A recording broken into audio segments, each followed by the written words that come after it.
that roar when you ran out just puts goosebumps on the back of your neck. Moss went straight through, Andrews there! He's just forever looking for an opportunity. Exhilarating football! That's a good sign of a good team. Accelerates and punches through them! And he's only going to get better. And the hammer stands them up!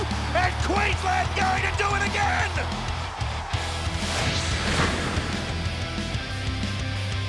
It's Queenslander time here on Wide World Sports. Thanks for joining us. We have Darren Lockyer here today and the Kings back. Wally Lewis from your trip to Canberra last week.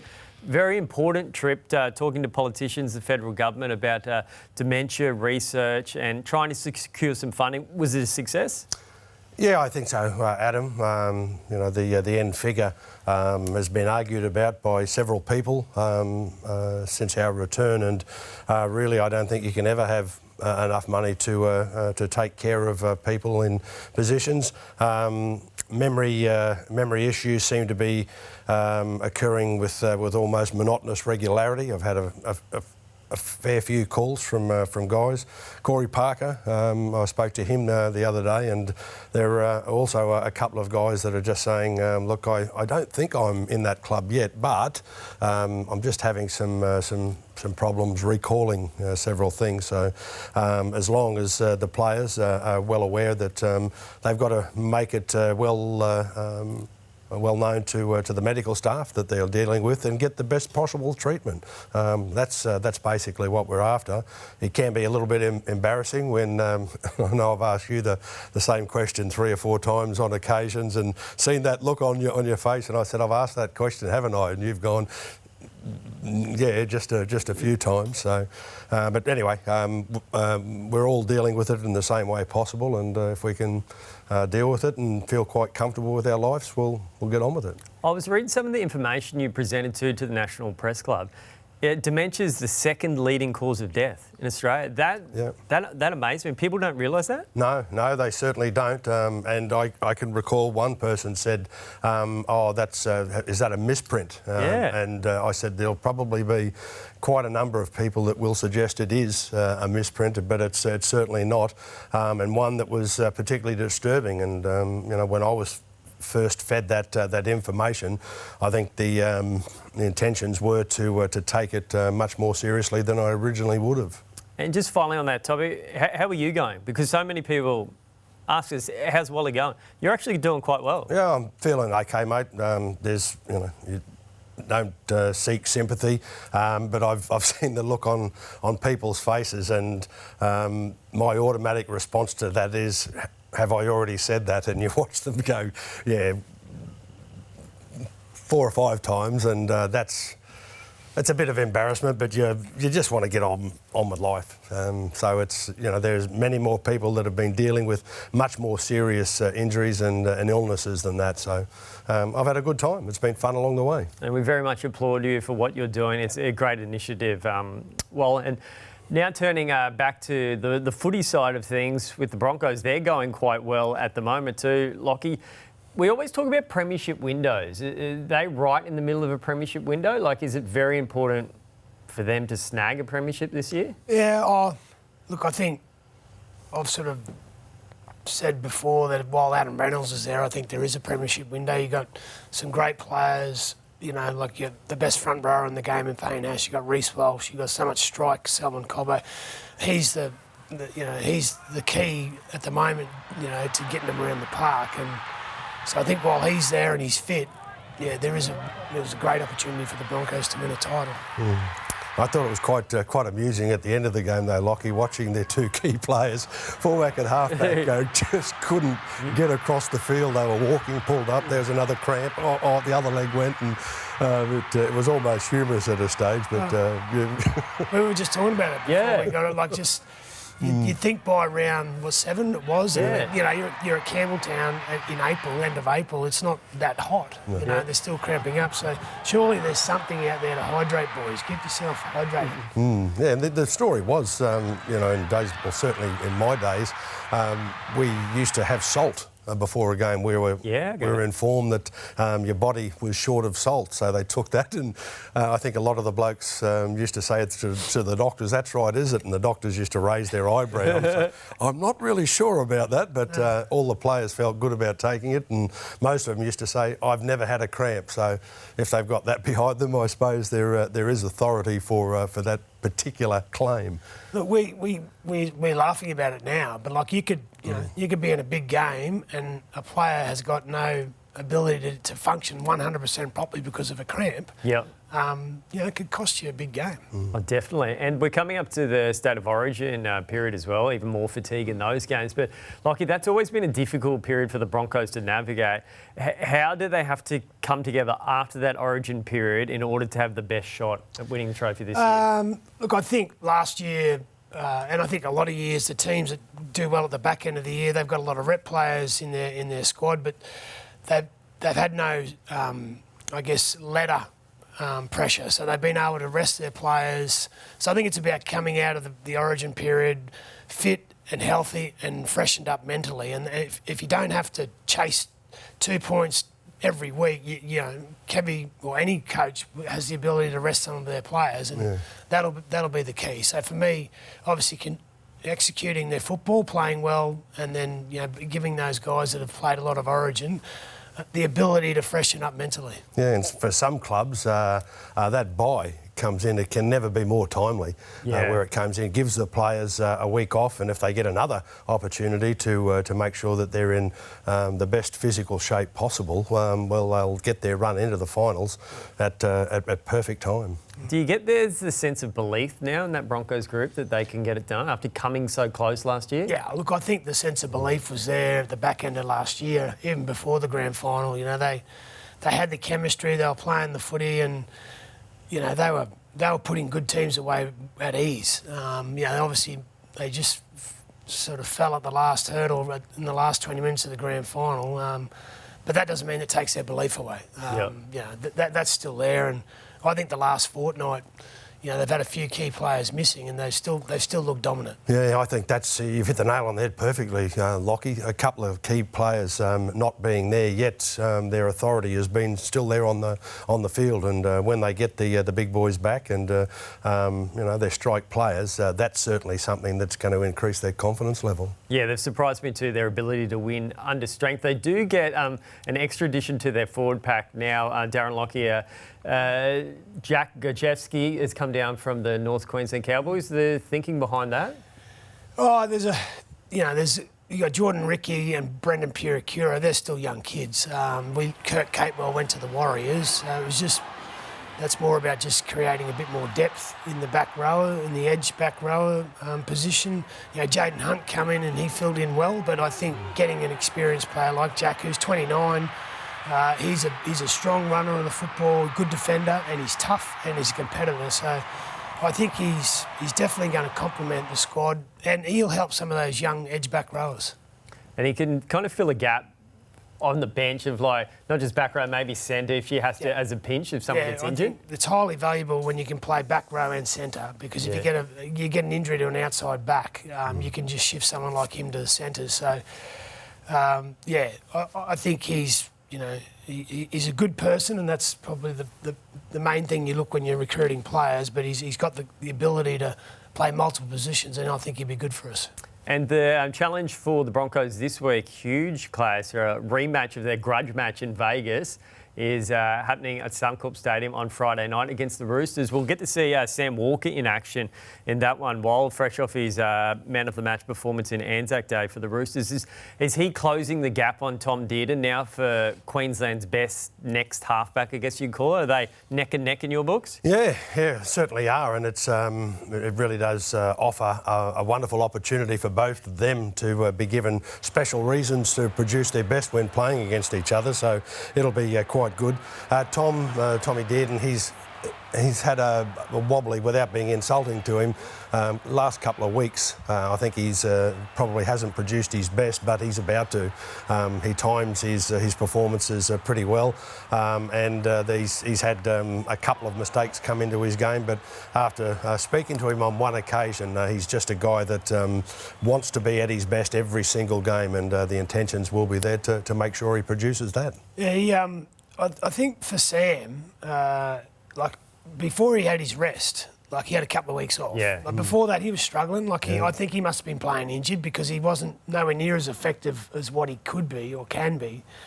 And then he come back after a couple of weeks, freshen up, and he was outstanding against the Dragons. So, in terms of closing the gap to Tom, like in the space of one game, yes, he's closed the gap because I think what we know Sam is capable of, we saw against the Dragons, yet we probably didn't see a lot of that in the lead up to that game. Like, he certainly does appear to be cool, calm and collected.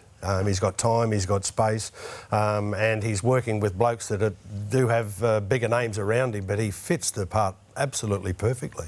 Well, you know, in some ways he's very similar to Alf, where he's not a structured, you know, playing in a structure is not his natural game. Yeah. It's playing what's in front of him. And, you know, there would have been no doubt the coach said to him before the game, look, Sloane stands in the line. So that whenever you see him there, look for the kick, you know. But he executed it to perfection. So I played with his dad, you know. They like to take risks. They like to play. They like to attack with the football. So, you know, Ben and Shane were the ones that first started doing the short kickoffs, the short dropouts. So they think outside the square a little bit. They like to take a few risks, and Sam's very much the same. And, you know, it all sort of worked for him on the weekend. It was interesting early in the week, Broncos captain Adam Reynolds fronted the media, and they're obviously getting questions about Sam Walker. And he said a lot of people saying that was his best game. And Reno was like, well, I don't think it was his best game. It was a great game, but he senses as a halfback, your best games are when the game is in the balance. When you're 6 or 4 points behind, your best games are when you find a way to win, not a blowout. Do you guys agree? When you look back thinking of your careers, your best games are probably the tight games? Oh, yeah, without a doubt. Yeah, and, you know, you want to win those close games, particularly big games. And I think that's something that you get better at as you're more experienced and older, you know, and Sam's still learning that part of the game, how to close out big games. But, you know, we got to see what he's capable of the other day because he just played what was in front of him. Yeah, your key players are the ones that you rely upon. That's where they get the big bucks, and certainly they've been able to do this. And I don't want to fill your pocket up, Lockie, but we became used to seeing you in difficult times during big games where it didn't appear as though there were many opportunities, and everyone relies on the best player, the key player, and that was you, where you came up with those plays. And when you do it, you feel pretty comfortable with it, but you know that you got there, and that's basically what your job is all about.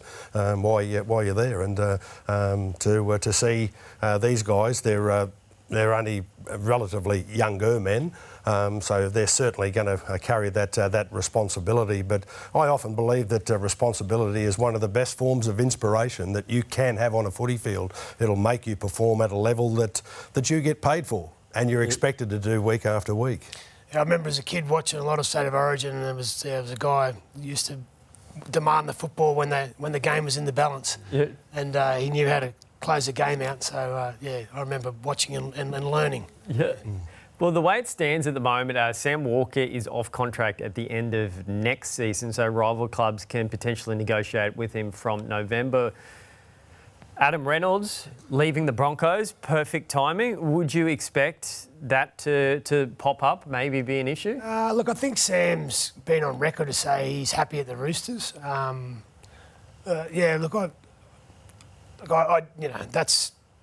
think it's a bit premature. There's, you got someone like Jock Madden's there. There's Kobe Black who's coming through the system. So I think the Broncos at the moment are pretty comfortable where things sit, and they've got a lot of faith in those two players I mentioned behind Adam. And the other part, Ezra Mann could end up in the 7 too. So I think we're comfortable there. I mean, it was obviously a huge signing for the club to get Adam Reynolds. It was sort of the missing piece. But I think Sam's pretty much I feel like he's going to be a Roosters for pretty much his whole career. Yeah, well, I think a lot of people would like to see him coming back to Brisbane, but I agree with you. The Roosters they're a professional club, and they don't waste good talent. And certainly, if they see him as being the backbone of the side and being the guy that can be quite creative for all the stars that they have in the back line, Manu's one of those. To be able to run onto a beautifully timed pass, the Chooks will be wanting to bank points on that for a couple of years yet. And I guess the announcement during the week, Luke Keary retiring at the end of the season, pretty much makes you think it's a foregone conclusion. They're not going to let Sam Walker go if they're losing their other experienced half. Yeah. I think that's well said. If there's talent and players there they want to keep, they don't generally lose them. They find a way somehow. I think it's the cash register ringing. It can help. They find a way. One player who's definitely changing clubs is Kilikefu Finifuiaki from the Cowboys. He's going to the Dolphins. How big a loss, Lockie, is that for the Cowboys? He's a good, promising player, big, edge back rower, and I think it's a coup for the Dolphins to get him. But for the Cowboys, they must have been comfortable that they had him covered, or it's the one that got away. Maybe they didn't have enough cash in the salary cap to keep him. I don't know, but they're losing a talent there, the Cowboys, but it's obviously for the Dolphins it's a real positive. Yeah, I must say I was I'm very surprised. I thought they were there just to let the other offers come in and then come in with the one that would retain his services, but that's not going to be. So I think it is a very difficult one to. I think there'll be some disappointed players and fans. That's going to be a savage loss. It says to me that there must be some cap pressures, when you have to let go of someone of that calibre. So anyway, I guess the Cowboys, hopefully they don't lose too many more. Yeah, because they have re-signed Helam Lukey at the same time. Yeah. So they've got Lukey and Nene, so they see them as their back rows going forward. And it's hard to spend a lot of money. That's right. On three back rows. You can't spend, pay three back rowers, good money. It's just not feasible. Yeah, it'd be useful to have them. I mean, the three back rowers, they basically play a trading places in the interchange moments of a game. To have him would be fantastic, but obviously it'll all come down to the finances. I was actually at the Cowboys game on Saturday night. It was Felty's 200th. Oh, yeah. I was up at the Sky Deck. They had about 50 family and friends of his up there watching. They had the Felt 200 shirts. They didn't have a kid-sized one, so I couldn't wear it up there. But it was great to see some of his mates. I was chatting to Dan and Chris Guttrell, Julian Sonati, who looks like Happy Gilmore's caddy there. So I was going to say he'd have a bit of a wild gang. That's that follows Felty. Yeah, I want to be polite, but there was a few the Townsville-looking haircuts and mustaches kicking around that crew, and they were fully refreshed by the drinks they were putting on that area. But the further north you go in this country, in this state, the more thirstier they get, they are. the more they love the simple things in life. But it was great to see Felty and his family there. His newborn child and the rest of his family. His dad actually teed up in the presentation for the jersey. His mum, Sandra, was there as well. So the only thing they forgot to do was pass him the ball in his 200th game. So he's a real classy footballer. He's done some really... he's done some great things on the field, and he's gone about it with good sportsmanship. You can tell he's a good bloke, and unfortunately they couldn't come up with the win on his 200th, but I'm sure there'll be another day. Yeah, and he's been one of the guys most responsible. He'll perform at the most difficult times. Again, it was unfortunate that he wasn't able to celebrate this time around, but he's had some wonderful success there. And there was a huge crowd there for the Anzac Day commemorations there. I can't remember her name, but whoever did the national anthem there from the Army did an amazing job. But I was speaking to some servicemen who'd served over in Afghanistan. One thing they'd like for the NRL is to play a game in Townsville on Anzac Day, maybe on a rotational basis, given that that's Australia's largest army base up there in That's Townsville. right, So yeah. maybe that's got some merit. Maybe we rotate these Anzac games. Give him magic round. Yeah. And we've seen in all of the games that I know you and I have covered in Townsville, there always used to be Army guys and women on the field prior to the match, and they are an enormously respected group of people. And it was great to see this year that the Warriors got to host a game. So maybe in the future, get the Warriors to play the Cowboys 1 year in Townsville, 1 year over in Auckland. And some of the jerseys, like I thought the Cowboys jersey was a good one. Yeah. Broncos were good, but it was good to see the game and the NRL get right behind the Anzac Day movement and celebrate. Singing the New Zealand national I anthem. love the New Zealand national anthem. Yeah, well, half of our players, from New Zealand, sort of half the team singing the New Zealand anthem, then we put the Australian one. It was a good. The whole round was great. And this weekend, we get to see another Queenslander play their 200th game in the NRL. All of those games have been for the Melbourne Storm. Cameron Munster against the Titans down on the Gold Coast. It was a different period for him coming in, almost that the back end of the big three at the Storm. So how have you seen his legacy develop there as a Storm from almost a rat bag kid to being the responsible guy for the wins? Yeah, I think he's obviously he's evolving as a person, and as he's maturing, and he's been a lot more disciplined on the field. He's a father now, so he's a lot more settled. And I think, I guess the legacy part, Melbourne Storm are so used to winning premierships. They haven't done that since the big three have left, which is who retired last? 2020 Cam Smith. Cam, yeah. So once Cam is gone, so they haven't won a premiership, but you always know they're going to be top four, and I think someone like Munster is the X factor that can take him to that next level. And I think the game on the weekend, just he's always been a great runner of football. His pass selection has gotten better with age, but his kicking game, he's really honed that. And I thought the other night was a great example of what he can do with the boot as well. They've always had a good 1-6-7-9, Melbourne.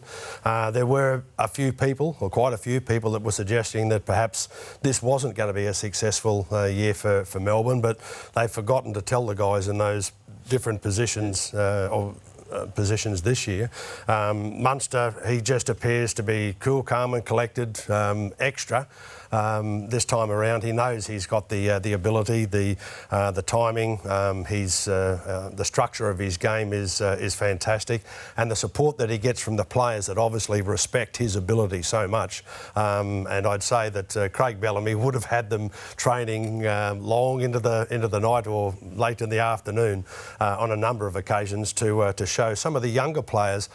Who I've got to say, haven't seen too much of the younger kids that they've been displaying so far this year, and they're unbelievable. And it just shows what a coach can do and what faith in the players around them can do for the younger players. And certainly Munster's made it very comfortable for a lot of the guys that simply run an angle and a line to be rewarded, and to have the opportunity to rely on a player like that is fantastic.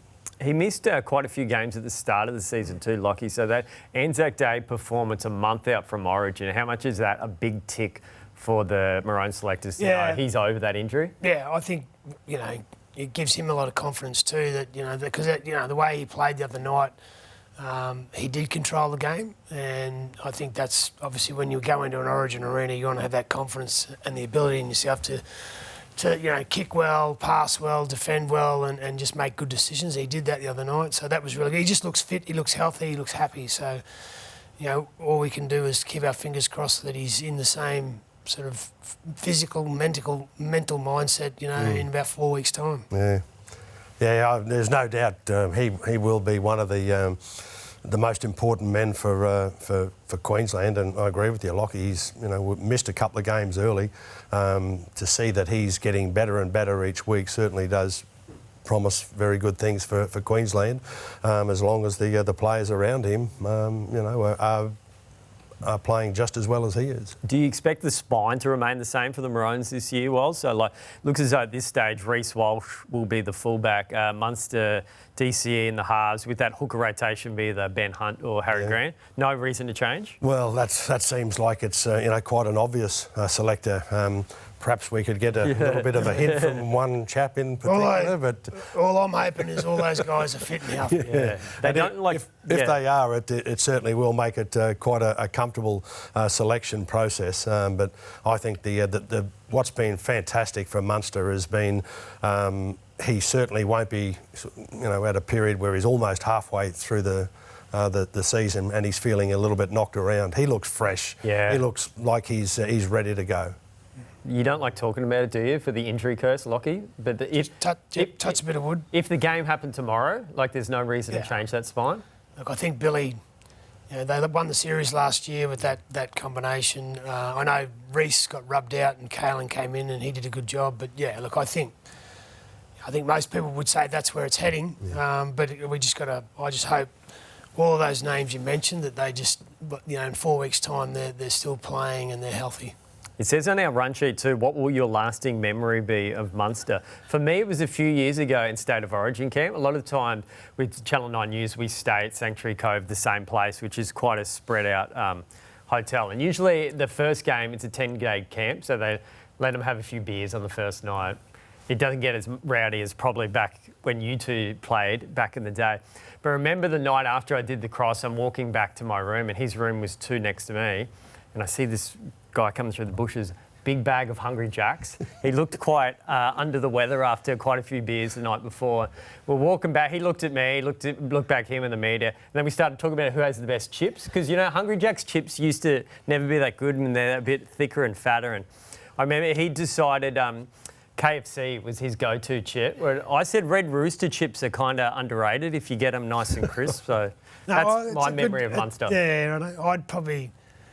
Yeah, without being biased, I think Red Rooster's probably got just over KFC. So yeah, some free advertising going on. It's the best. It's the best hangover food. Going to a fast food place. Yeah. So, well, the Macca's chips are good at putting on the burger. So, like the cheeseburger, you take it out, or the quarter pounder, you put the chips across there. What's your go-to fast food chips? Whoa. Any. I don't really care. I've got to say that I take a trip down memory lane. I do remember the fish and chip shop at Cannon Hill in Brisbane in my earlier days, my late teens, so it's quite a few decades ago, where we used to race up there and the guy used to put a fair bit of salt on, but also squeeze a bit of lemon over the top of them. And it wasn't good for everybody in the family, or certainly in the shop, but I used to love the way that they did it. They had a bit of Greek culture and said that's the way that they did it, and everybody got to eat it that way. We'll move on from the chips, but remember the old crinkle cut chips too? Yeah. When you're younger, but my he's always been cheeky, Cam, but I think it was a couple of years ago. I was interviewing him after an Origin game and he started answering the questions. At the end of it, he said, "Oh, hey Darren, I'm a big fan too." Shook my hand and then walked away. So he's got a bit of front. What about a footy moment on field for Munster that stands out for you? First game. Of Origin? First game. You were there at Suncorp? Yeah. Yeah. Got the opportunity to watch him, and he had a bit of nerves when he went onto the field, but I thought he was very good. And I think, Lockie and I, we like to watch all of the players, but in particular, a guy that is sort of filling in and playing in that 5/8 position, you take a little bit of extra notice of him. And I thought that if he was nervous, he certainly hit it very well. He seemed to have the comfort about him, and to be able to play with so many of your teammates, your club teammates, is always a massive benefit. I thought he, in his first performance for Queensland, booked that spot for a time where he decided to retire. Wonderful player, and he just seems to have time, space, energy, and the trust of his teammates. And it's good that his 200th game will be played in Queensland. Last topic we want to talk about is his halves partner in Origin, DCE, that tackle. That's been a massive talking point in the NRL this week. What did you guys make of it? I don't think DCE's got any case to answer. Yeah. I think Ola Kawatu, and look, there was no there was no one even was below the waist. So it wasn't a lifting tackle. It was just the strength of Olakau'atu that just ragdolls him onto the ground. And there's no DCE, in my opinion. Give him a fine for being in the tackle, but that's the maximum I'd ever... Yeah, I don't know, maybe my thoughts are different, but I couldn't see how he got the blame single for that. He come in and he had intentions, but I'm damn sure they wouldn't have been to do the tackle that he's facing a charge with. He's never, I don't think he's ever been responsible for illegal tackles before. He's one of the game's clean players, and I think he'll be okay. Do you think there should be more leniency for players like him who are clean skins? Well, your record's always a wonderful thing. You can't... I think it's quite important that you treat every player exactly the same. Yeah. They're either guilty or they're not guilty. If they've had a record of being a wonderfully clean player, that's fantastic. But if you've got a guy there that's played 2 or 3 first-grade games, how does he get that same judgment? Yeah. If he may be a guy that will go on to prove that he's a very clean player who tackles to the best of his ability and cleanly every game. It was just that one tackle looked a little bit different. But when there's a couple of players in a tackle, I think that kind of takes away the responsibility or the blame on one player, and particularly in this one for DCE. That's what the loading system's about, isn't it? Like, if you come back all the time, you're going to get, going to get suspended more often. So he wouldn't have any loading points. But I don't think he should even be, facing a week off for that. Like we talk about a lifting tackle. So lifting tackles, when you lift someone up from below the waist and you get them in a dangerous position, you drive them into the ground.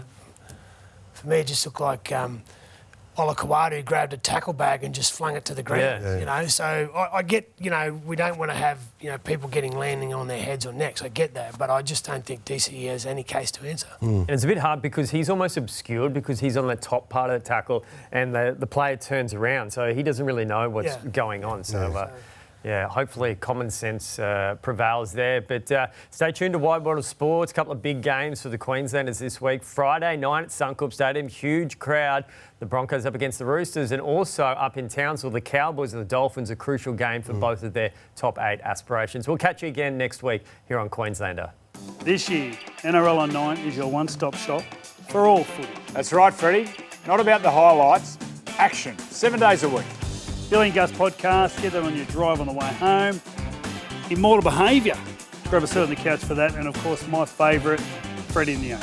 The best footy brains, the biggest games. Don't trust the algorithm, subscribe to NRL on 9 and get all your entertainment there.